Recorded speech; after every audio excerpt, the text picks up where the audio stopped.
Good morning to all students. Today we will discuss our fourth lesson of second book. ग्रामीण समाज में विकास एवं परिवर्तन। इस लेसन में हम ये पढ़ेंगे कि स्वतंत्रता के बाद 1947 के बाद जिस प्रकार विकास हुआ है गांव में, उसकी वजह से कितना परिवर्तन आया है, या गांव में किस प्रकार से विकास हुआ है उसके स्टेप्स पढ़ेंगे, और किस प्रकार विकास आने से गांव के लोगों की सोच में या गांव के संरचना में परिवर्तन आया है। इसने कहा, भारतीय समाज प्राथमिक रूप से ग्रामीण समाज है। 2011 की जनगणना के अनुसार 60% लोग गाँव में रहते थे, क्योंकि जब आज़ादी के टाइम पे जब ये डिसीजन लिया गया कि भारत का विकास कराना है तो कहाँ से स्टार्ट करेंगे, गांव से, क्योंकि उस टाइम 1947 में 80% जनसंख्या गांव में रहती थी और 2011 की जनगणना के अनुसार 60% लोग गांव में रहते हैं। उनका जीवन कृषि तथा उनसे संबंधित व्यवसाय पर चलता है तथा भूमि उत्पाद एक महत्वपूर्ण साधन है। भारत के विभिन्न भागों के त्यौहार जैसे पोंगल तमिलनाडु, वैसाखी पंजाब में, ओणम केरल में, हरियाणवी तीज हरियाणा में, बिहू असम में, उगाड़ी कर्नाटक में मुख्य रूप से फसल काटने के समय मनाए जाते हैं। कृषि तथा संस्कृति का घनिष्ठ संबंध है। ग्रामीण भारत की सामाजिकता भी कृषि पर आधारित है। इसने क्या कहा कि कृषि और भारतीय संस्कृति का घनिष्ठ संबंध है, क्योंकि जितने भी हमारे फेस्टिवल हैं, जितने भी हमारी कल्चरल फेस्टिवल हैं या जितने भी रीति रिवाज हैं, वो सभी खेती बाड़ी से संबंधित हैं। हम सभी मोस्टली त्यौहार तभी मनाए जाते हैं जब फसल कट के आती है, लोगों में खुशी होती है। ग्रामीण भारत की सामाजिकता भी कृषि आधारित है। व्यवसायों को भिन्नता यहाँ की जाति आधारित व्यवस्था प्रदर्शित करती है। जो गांव के व्यवसाय हैं वो जाति व्यवस्था प्रदर्शित करती है। इसका मतलब उनका प्रोफेशन शो करती है, जैसे धोबी, लोहार, कुम्हार इत्यादि। कृषक संरचना, भारत के कुछ भागों में कुछ न कुछ ज़मीन का टुकड़ा काफ़ी लोगों के पास होता है, जबकि दूसरे लोगों में 40 से 50% परिवार के पास भूमि नहीं होती। उत्तराधिकार के नियमों तथा पितृवंशीय नातेदारी के कारण महिलाएं जमीन की मालिक नहीं होती। इसने क्या कहा, बेसिकली इंडिया के अंदर पितृवंशीय परिवार पाया जाता है जिसमें जमीन की मालिक वहाँ पिता ही होता है, माता नहीं होती, या लेडीज़ के पास इतने राइट्स नहीं है। भूमि रखना ही ग्रामीण वर्ग संरचना को आकार देता है। गाँव में बेसिकली गाँव की क्यों कहा जाता है, क्योंकि यहाँ पे एग्रीकल्चर या खेती बाड़ी की जाती है बजाय के इंडस्ट्रियल एरिया के। कृषि मजदूरों की आमदनी कम होती है तथा उनका रोजगार असुरक्षित रहता है। वर्ष में वो काफ़ी दिन बेरोजगार रहते हैं। ये इसकी विशेषताएं हैं। प्रत्येक क्षेत्र में एक या दो जाति के लोग ही भूमि रखते हैं तथा इनकी संख्या भी गांव में महत्वपूर्ण है। ये क्वेश्चन बनेगा आपका, प्रबल जाति किसे कहते हैं। इसने बताया कि समाजशास्त्री श्री M.N. श्रीनिवासन ने ऐसे लोगों को प्रबल जाति का नाम दिया है क्या, जिनकी संख्या कम होती है और जिसके पास भूमि बहुत ज़्यादा होती है। प्रबल जाति राजनीतिक आर्थिक रूप से शक्तिशाली होती है। ये प्रबल जाति लोगों पर प्रभुत्व बनाए रखती है। जो दूसरी जाति के लोग होते हैं उन पे अपना प्रभुत्व अधिकार जमा के रखती है, जैसे पंजाब के जाट, सिख, हरियाणा, पश्चिम उत्तर प्रदेश के जाट, आंध्र प्रदेश के कमास व रेड्डी, कर्नाटक के कोकालिगास तथा लिंगायत, बिहार के यादव इत्यादि। अधिकतर सीमांत किसान भूमिहीन लोग निम्न जातीय समूह के होते हैं। बेसिकली ये क्या कहना चाहता है, जो निम्न जाति है, जो नीची जाति समझी जाती है, उनके पास ज़मीन बहुत कम पाई जाती है। ये अधिकतर प्रबल जाति के लोगों के यहाँ मजदूरी करते हैं। प्रबल जाति कौन सी होगी, जो जिनकी संख्या कम है लेकिन ज़मीन या दूसरे संसाधन गांव में बहुत ज़्यादा होते हैं। दूसरा, उत्तरी भारत के कई भागों में अभी भी बेगार तथा मुफ्त मजदूरी जैसे प्रचलन में है। शक्ति तथा विशेष अधिकार उच्च तथा मध्य जाति के पास ही थे। संसाधनों की कमी तथा भूस्वामी के आर्थिक, सामाजिक और राजनीतिक दबाव के कारण बहुत से गरीब कामगार पीढ़ियों से उनके यहाँ बंधुआ मजदूर की तरह काम करते हैं। जो ऐसी कैटेगरी से बिलोंग करते हैं, जो उच्च जातियों के पास, जिनके पास संसाधन हैं, ज़मीनें हैं या आर्थिक व सामाजिक स्थिति मजबूत है, उनके यहाँ इनको रोजगार के रूप में काम करना पड़ता है, यहाँ बंधुआ मजदूर के रूप में काम करना पड़ता है, जिसमें बेगार बिना मजदूरी दिए ही काम करवाया जाता था। अब आता है कि गांव में जब विकास हुआ तो सबसे पहले क्या हुआ, भूमि सुधार, क्योंकि 80% जनसंख्या गांव में रहती थी और उनमें से भी 80% लोगों का मुख्य व्यवसाय कृषि करना था, या 80% लोग कृषि से जुड़े हुए थे। इसलिए सबसे पहले भूमि में सुधार कराए गए। शासन करने वाले समूह, जमींदार व्यवस्था, इस प्रणाली में जमींदार भूमि का स्वामी माना जाता था। सरकार से कृषक का सीधा संबंध नहीं होता था। पहले क्या था, जमींदार और किसान अलग अलग थे। अभी तो जमींदार के माध्यम से भूमि का कर कृषकों द्वारा सीधा सरकार को दिया जाता था। कृषक क्या होता है, जो सीधे जो एक्चुअलिटी में खेती करता था। जमींदार होता था जिसकी ज़मीन होती थी। अब जो ब्रिटिश सरकार जिस पे टैक्स लगाती थी वो जमींदारों से टैक्स लेती थी। जमींदार आगे किसानों से सीधा कर वसूल किया जाता था। जैसे कि स्थानीय राजा जमींदार भूमि पर नियंत्रण रखते थे, किसान अथवा कृषक जो उस भूमि पर कार्य करते थे वह फसल का एक पर्याप्त भाग उन्हें देता था। दूसरा रैयतवाड़ी व्यवस्था थी। पहले जमींदारी प्रथा खत्म की गई सरकार द्वारा। दूसरा रैयतवाड़ी व्यवस्था लागू थी जो अंग्रेजों के टाइम से। रैयतवाड़ी क्या होता है, रैयत का अर्थ होता है किसान। इस जमीन पर पहले से ज़्यादा नियंत्रण जमींदार को मिला। इसमें ये क्या बताता है, रैयतवाड़ी व्यवस्था, रैयत का अर्थ होता है किसान। इस जमीन पर पहले से ज़्यादा नियंत्रण जमींदार को होता था। औपनिवेशिकों ने कृषि पर बड़ा टैक्स लगा दिया। औपनिवेशिक बेसिकली क्या होता है, ब्रिटिश सरकार के अधीन था जब इंडिया। इस प्रकार कृषि उत्पादन कम होने लगा। कुछ क्षेत्रों में सीधा ब्रिटिश शासन के अधीन था, जिसे रैयतवाड़ी व्यवस्था कहते हैं। तेलुगु में रैयत का अर्थ होता है किसान। इस प्रकार जमींदार के स्थान पर कृषक सम टैक्स चुकाता था। तो इस प्रकार इनका टैक्स भार कम हो गया तथा इन क्षेत्रों में कृषि उत्पादन तथा संपन्नता बढ़ी। स्वतंत्र भारत में नेहरू तथा उसके नीति सलाहकारों ने 1950 तथा 70 के तक भूमि सुधार कानूनों का एक श्रृंखला शुरू की। राष्ट्रीय तथा राज्य स्तर पर विशेष परिवर्तन किए गए, जिसमें सबसे महत्वपूर्ण थे जो सुधार किए गए। आपने जो ये 3 समस्याएं पढ़ी, जमींदारी प्रथा, रैयतवाड़ी प्रथा और एक महालवाड़ी प्रथा थी, इन तीनों को ख़त्म किया गया और 1950 में सुधार करने शुरू किए गए। सबसे पहला सुधार यही था कि जो ये प्रथाएं थी टैक्स से रिलेटेड, ये ख़त्म की गई। इसमें क्या था, जमींदारी व्यवस्था को समाप्त करना, किंतु केवल कुछ एक क्षेत्रों में हो पाया। पट्टेदारी को खत्म करना, नियंत्रण अधिनियम, परंतु यह केवल बंगाल तथा केरल तक ही सीमित रहा। पट्टेदारी प्रथा को खत्म किया गया। भूमि की चकबंदी या हदबंदी अधिनियम जो राज्यों को कार्य था, इसमें बचाव के रास्ते और विधियाँ निकाल ली गई। देखो, हदबंदी एक सुधार था। चकबंदी किसे कहा जाता है, यदि पेपर में आ जाता है कि भूमि की हदबंदी या चकबंदी से क्या अभिप्राय है, तो इसका मतलब होता है जब किसानों की जो ज़मीन थी वो एक स्थान पे नहीं थी। हदबंदी कानून लाया गया जिसके द्वारा सभी किसानों को उनके खेतों को इकट्ठा किया गया।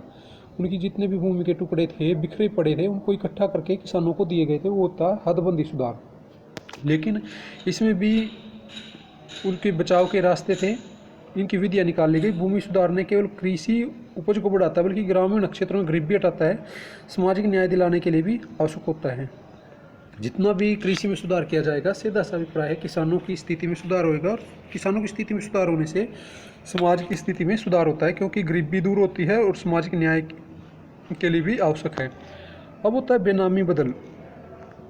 देखो, बेनामी बदल क्या होता है, जब सरकार ने भू सुधार किए गए थे तो उसमें एक कानून बनाया गया कि जिसको एक लिमिट से ज़्यादा ज़मीन है, जिस किसान के पास फॉर एग्जांपल 20 एकड़ से ज़्यादा ज़मीन है, तो उसको 20%, 20 किले से ज़्यादा जिसकी ज़मीन है, एकड़ से ज़्यादा ज़मीन है, तो उसको कुछ खेत ऐसे व्यक्ति को देना पड़ेगा अपनी मर्जी से जिसके पास खेत नहीं है। उन लोगों में बांटा जाएगा जिनके पास बिल्कुल भी ज़मीन नहीं है। ये सुधार किया गया था ताकि सभी लोगों के पास खेत हो और सभी व्यक्ति अपनी फसल उगा सकें।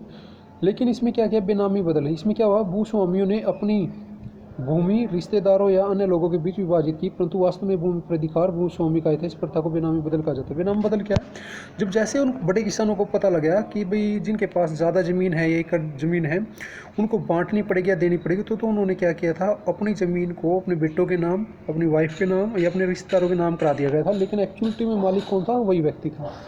तो ये उस सुधार से बचने का उपाय था। ये सबसे इंपॉर्टेंट क्वेश्चन आता है इस लेसन में, हरित क्रांति, ग्रीन रिवॉल्यूशन, आपने पहले भी पढ़ा है। इसके सामाजिक परिणाम क्या रहे हैं। जो हरित क्रांति थी, जो सबसे पहला भूमि सुधार था भारत के अंदर, और इसके परिणाम भी बहुत अच्छे रहे, वो था ग्रीन रिवॉल्यूशन, हरित क्रांति। 1960-70 के दशक में कृषि आधुनिकीकरण का सरकारी कार्यक्रम, जिसे आर्थिक सहायता अंतर्राष्ट्रीय संस्था द्वारा दी गई थी, यह अधिक उत्पादकता वाले संकर बीजों के साथ कीटनाशक खादों तथा किसानों के लिए अन्य निवेश पर केंद्रित थी। इस क्रांति के कारण मध्यम तथा बड़े किसान ही नई तकनीक का लाभ उठा सके। ज़्यादातर कृषक स्वयं के लिए उत्पादन कर पाते थे तथा बाजार के लिए असमर्थ होते थे। इन्हें सीमांत जीवन निर्वाही कृषक या आमतौर पर कृषक की संज्ञा दी गई थी। कई मामलों में पट्टेदार कृषक बेदखल भी हुए क्योंकि भूस्वामियों ने इनकी जमीन वापस ले ली तथा सीधे कृषि कार्य में अधिक लाभदायक था। किसान वह जो फसल का कुछ हिस्सा अपने लिए रखता था, बाजार से भी जुड़ा होता था। कृषक वह जो फसल का उत्पादन सिर्फ अपने लिए करता था। अब इसने क्या कहा कि हरित क्रांति के अंदर क्या क्या सुधार किया गया। सबसे पहले तो ये किया गया कि इनको ना किसानों को संकर बीज दिए गए। संकर का मतलब हाइब्रिड्स बीज, अच्छी क्वालिटी के बीज दिए गए। कीटनाशक दवाइयाँ दी गई, खाद तथा अन्य निवेश किए गए खेती बाड़ी में, जिसकी वजह से प्रोडक्शन ज़्यादा हुआ और खेतों में सुधार हुआ। दूसरा, इसने हरित क्रांति मुख्य रूप से गेहूं और चावल उत्पादन करने वाले क्षेत्रों में ही लक्षित थी। ये भी इसका इंपॉर्टेंट फीचर्स है हरित क्रांति की। हरित क्रांति कुछ क्षेत्रों जैसे पंजाब, पश्चिमी उत्तर प्रदेश, तटीय आंध्र प्रदेश, तमिलनाडु के कुछ हिस्सों में चली। नई तकनीक द्वारा कृषि उत्पादकता में अत्यधिक वृद्धि हुई। धनी किसानों और अधिक धनी हुए, भूमि तथा सीमांत भूधारकों की दशा बिगड़ी, कृषि मजदूरों की मांग बढ़ गई। जैसे ही खेतों में सुधार हुआ तो नए मजदूरों की मांग बढ़ी, जिससे बेरोजगारी में कमी आई और रोजगार बढ़े। एक सुधार था। दूसरा, उनकी फसल अच्छी हुई, उनकी प्राइस अच्छा मिला, जिसकी वजह से किसानों की स्थिति में सुधार आया। लेकिन इसके कुछ डिसएडवांटेज भी रहे, लिमिटेशन, कमियां रही। क्या कमियां रही कि ये छोटे किसानों को पे अप्लाई नहीं, उसकी जिनके बड़े खेत थे, जो बड़े जमींदार थे, उनको बेनिफिट हुआ। लेकिन जिनके छोटे खेत थे वो इतने अधिक सिंचाई के साधन हैं जो महंगे, कीटनाशक दवाइयाँ, अच्छी क्वालिटी के बीज नहीं खरीद पाए, जिसकी वजह से उनको बेनिफिट नहीं हुआ। और हरित क्रांति कुछ ही स्टेट्स में आई, ऑल इंडिया पे अप्लाई नहीं हो उसकी। अब हरित क्रांति का दूसरा चरण, जो पहला स्टेप्स था वो ऑल इंडिया पे लागू नहीं किया गया था, कुछ ही स्टेट्स में अप्लाई करके देखा था कि कैसा रिजल्ट रहता है। फिर दूसरा चरण सूखे और आंशिक सिंचित क्षेत्रों में लागू किया गया, जहां पे सिंचाई की कमी थी। किसान बाजार पर निर्भर हो गए। बाजार उन्मुखी कृषक में विशेषतः एक ही फसल उगाई जाती थी। जिन क्षेत्रों में तकनीकी परिवर्तन हुआ वे अधिक विकसित हुए तथा अन्य क्षेत्र पूर्ववत रहे, जैसे बिहार, पूर्वी उत्तर प्रदेश, तेलंगाना इत्यादि। भारतीय कृषकों की बहुत सघन विस्तृत पारस्परिक जानकारी लुप्त होती जा रही है, जिन्हें किसानों ने सदियों से उन्नत किया गया था। इसका कारण संकरता सुधार वाले बीजों को प्रोत्साहित किया, पुनः कृषि के पारंपरिक तरीके तथा अधिक सावयवी बीजों के प्रयोग की ओर लौटने की सलाह दे रहे हैं। जो सेकंड स्टेप्स आया है, इसका सेकंड चरण आया है, उसमें क्या बताते हैं ये कि हमें ऑर्गेनिक खेती की तरफ जाना है। ठीक है, क्योंकि जो इसका जो पहला चरण था हरित क्रांति का, उसमें ज़्यादा से ज़्यादा कीटनाशकों का प्रयोग किया गया, क्योंकि उसका मेन मोटिव था ज़्यादा से ज़्यादा प्रोडक्शन करना है। लेकिन जब इसकी क्वालिटी की तरफ ध्यान दिया गया, जो सेकंड स्टेप्स है उसमें ऑर्गेनिक जैविक खेती पर ध्यान दिया गया, जो पारंपरिक तरीके से की जाती थी। ठीक है, स्वतंत्रता के बाद ग्रामीण समाज में क्या परिवर्तन हुआ, अब इसमें पढ़ेंगे। स्वतंत्रता के बाद ग्रामीण क्षेत्रों में सामाजिक समुदाय की प्रगति में एक प्रभावशाली रूपांतर हुआ। इसका कारण हरित क्रांति रहा। हरित क्रांति के कारण उनकी फसलें अच्छी रही, अच्छी इनकम हुई, जिसकी वजह से उनमें सुधार हुआ।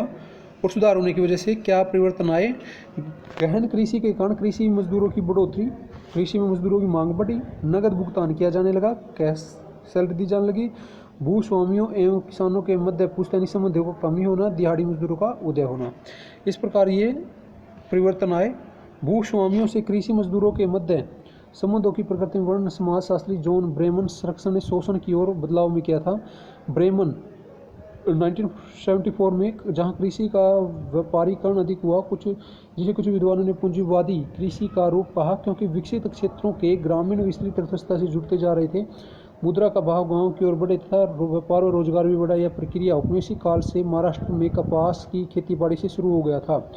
राज्यों ने स्वतंत्रता के बाद ये क्या कहा है कि राज्यों ने स्वतंत्रता के बाद सिंचाई, सड़कों, सरकारी संरचनाओं द्वारा ऋण की सुविधा ने इनकी काफ़ी गति बढ़ाई। इनका सीधा प्रभाव कृषक संरचना और गांवों पर पड़ा। संपन्न किसानों ने नए प्रकार के व्यापारों में निवेश करना शुरू कर दिया तथा ग्रामीण क्षेत्रों में कस्बों में रहने लगे। नए अमीर जात वर्ग बने जो आर्थिक तथा राजनीतिक रूप से प्रबल हो गए।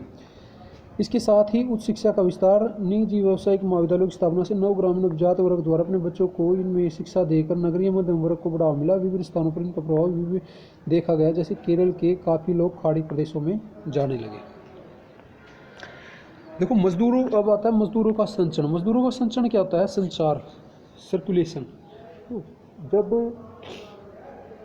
एग्रीकल्चर में मजदूरों की ज़रूरत होती है, क्योंकि मजदूरों की ज़रूरत सीजन के टाइम होती है, बाकी टाइम किसान खुद भी खाली रहता है, तो उस टाइम पे उसको रोज़गार के लिए शहरों की तरफ जाना पड़ता है, लेकिन जब सीजन होता है तो उसको खुद ही मजदूरों की ज़रूरत होती है। ये मजदूरों का सर्कुलेशन है, संचरण कहलाता है। प्रवासी मजदूरों की बढ़ोतरी कृषि के व्यापारीकरण से सीधे जुड़ी हुई है। मजदूरों तथा भूस्वामियों के बीच संरक्षण का पारस्परिक बंधन टूटना, पंजाब जैसे हरित क्रांति द्वारा संपन्न क्षेत्रों में कृषि मजदूरों की मांग बढ़ने से मौसमी पलायन का नया रूप उभरा। मौसमी पलायन क्या होता है? जब फसल आ जाती है तो मजदूरों की मांग बढ़ने लगती है, ठीक है, सभी को रोजगार मिलता है। लेकिन जब फसल कट जाती है और सीजन ख़त्म हो जाता है तो खुद किसानों को ही रोजगार की तलाश में शहरों की तरफ जाना पड़ता है। तो ये इस प्रकार मजदूरों का संचरण होता है, ठीक है। 1990 के दशक से आई ग्रामीण असमानताओं ने भूक्षत्रीय व्यवसायों की ओर बाध्य किया तथा मजदूरों का पलायन हुआ।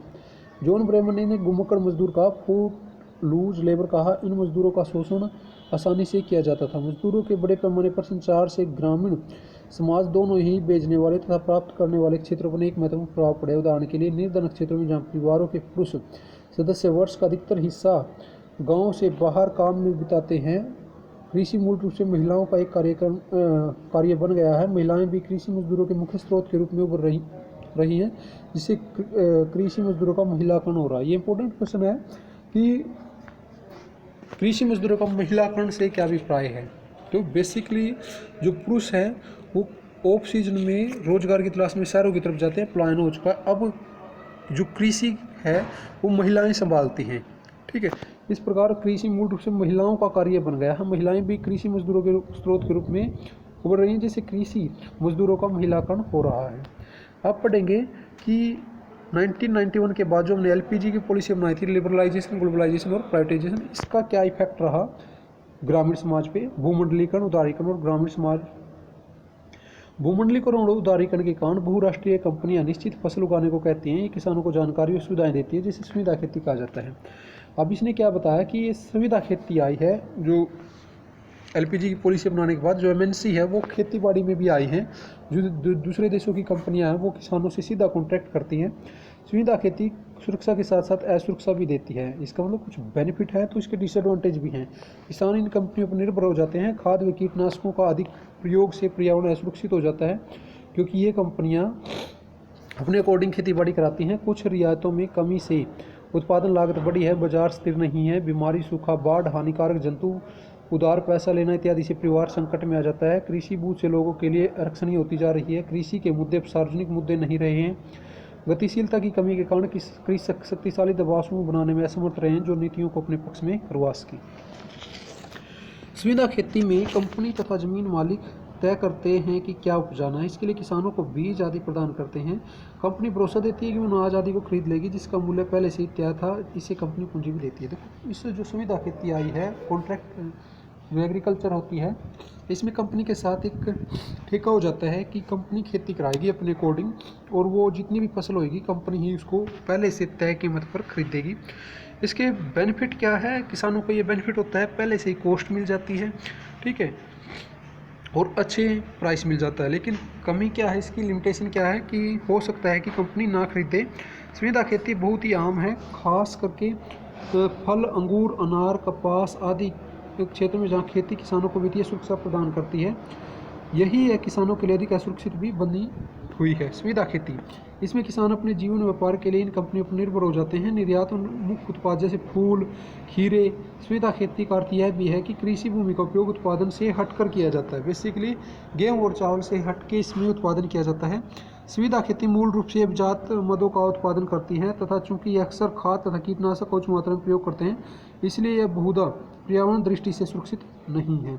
किसानों की आत्महत्या के कारण, बेसिकली ये जो न्यूज़ आती थी पहले कि किसानों की आत्महत्या हो जाती है, किस वजह से होती है? क्योंकि कई बार वो अपना कर्ज नहीं चुका पाते, लागत ज़्यादा आती है, उसके अकॉर्डिंग फसलें नहीं होती। दूसरा, जो खेती है वो मानसून पे डिपेंड करती है। मानसून अच्छी होती है तो फसल अच्छी होती है, बारिश नहीं होती तो फसल ख़राब हो जाती है। कभी ज़्यादा बारिश हो जाती है, बाढ़ आ जाती है, फसल ख़राब हो जाती है, फसलों में बीमारी लग जाती है, जिसकी वजह से किसान कर्ज में डूबा रहता है। कर्ज न चुका पाने की वजह से वो आत्महत्या कर लेता है। समाजशास्त्रियों ने कृषि तथा कृषक समाज में होने वाले संरचनात्मक और सामाजिक परिवर्तनों के परिप्रेक्ष्य में करने का प्रयास किया है। आत्महत्या करने वाले बहुत से किसान सीमांत किसान थे, जो मूल रूप से हरित क्रांति के तरीकों का प्रयोग करके अपनी उत्पादकता बढ़ाने का प्रयास कर रहे थे। कृषि रियायतों में कमी के कारण उत्पादन लागत में तेजी से बढ़ोतरी हुई है। बाजार स्थिर नहीं है, बहुत से किसान अपना उत्पादन बढ़ाने के लिए महंगे मुद्दों में निवेश करने तो अधिक उधार लेते हैं तथा ऋणी हो जाते हैं। इसका मतलब क्या, जब फसल नहीं हुई तो और ज़्यादा कर्ज लेना पड़ा, और ज़्यादा निवेश किया गया, लेकिन फिर भी यदि फसल खराब हो जाती है तो बहुत बड़े कर्ज के नीचे दब जाते हैं। खेती का न होना, कुछ मामलों में उचित आधार तथा बाजार मूल्य के अभाव के कारण किसान कर्ज का बोझ उठाने और अपने परिवार को चलाने में असमर्थ होते हैं। आत्महत्याओं की घटनाएं बढ़ रही हैं। ये आत्महत्या मैट्रिक्स घटनाएं, मैट्रिक्स होता है जो दिनों दिन बढ़ जाती हैं, ठीक है, जो दिनों दिन बढ़ रही हैं वो घटनाएं बन रही हैं। इस प्रकार इस लेसन में ये था कि गाँव में किस प्रकार का विकास किया गया, क्या क्या प्रथाएं थी। जमींदारी प्रथा थी, रैयतवाड़ी प्रथा थी, सबसे पहले इसको दूर किया गया। जो सुधार अपनाया गया वो था ग्रीन रिवॉल्यूशन, हरित क्रांति को अपनाया गया। हरित क्रांति के बेनिफिट भी रहे, लाभ मिला किसानों को, साथ में नुकसान भी हुआ। ठीक, क्या क्या बेनिफिट था, क्या नुकसान था, ठीक है, गाँव में किस प्रकार का परिवर्तन आया है, इस लेसन में हमने ये किया है। ठीक है, आपको इस लेसन में से कुछ भी नहीं समझ में आता है, कोई सा टॉपिक्स, हेडिंग्स या जो पॉइंट्स नहीं समझ में आता, तो students you can ask. Okay students, thank you, that's all.